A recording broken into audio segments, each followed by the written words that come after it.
Di informasi selanjutnya, pemirsa, 4 anggota TNI yang menjadi terdakwa kasus penyiraman air keras terhadap aktivis Kontras, Andri Yunus, menjalani sidang perdana. Para terdakwa berdalih kesal dan dendam karena korban pernah menginterupsi pembahasan RUU TNI di sebuah hotel mewah pada Maret 2025. Dalam sidang yang digelar di Pengadilan Militer Jakarta, 4 anggota Badan Intelijen Strategis atau BAIS dihadirkan sebagai terdakwa.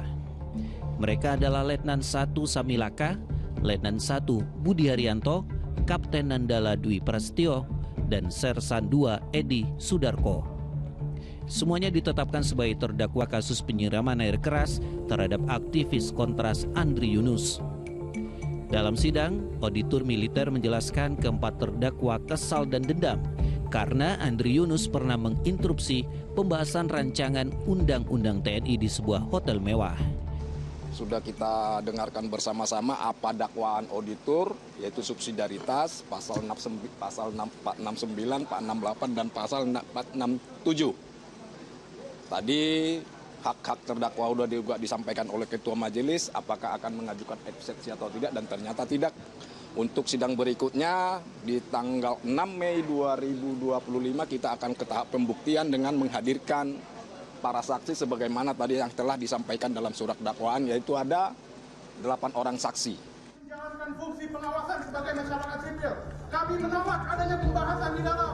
Kami menolak. Interupsi pembahasan RUU TNI dilakukan Andri Yunus dan anggota Koalisi Masyarakat Sipil pada pertengahan Maret 2025. Menuntut agar proses ini dihentikan, selain bertolak belakang dengan kebijakan negara mengenai efisiensi, juga terkait dengan pasal dan substansinya itu jauh dari upaya semangat menghapus difungsi militer dan jauh dari semangat reformasi sektor keamanan di Indonesia.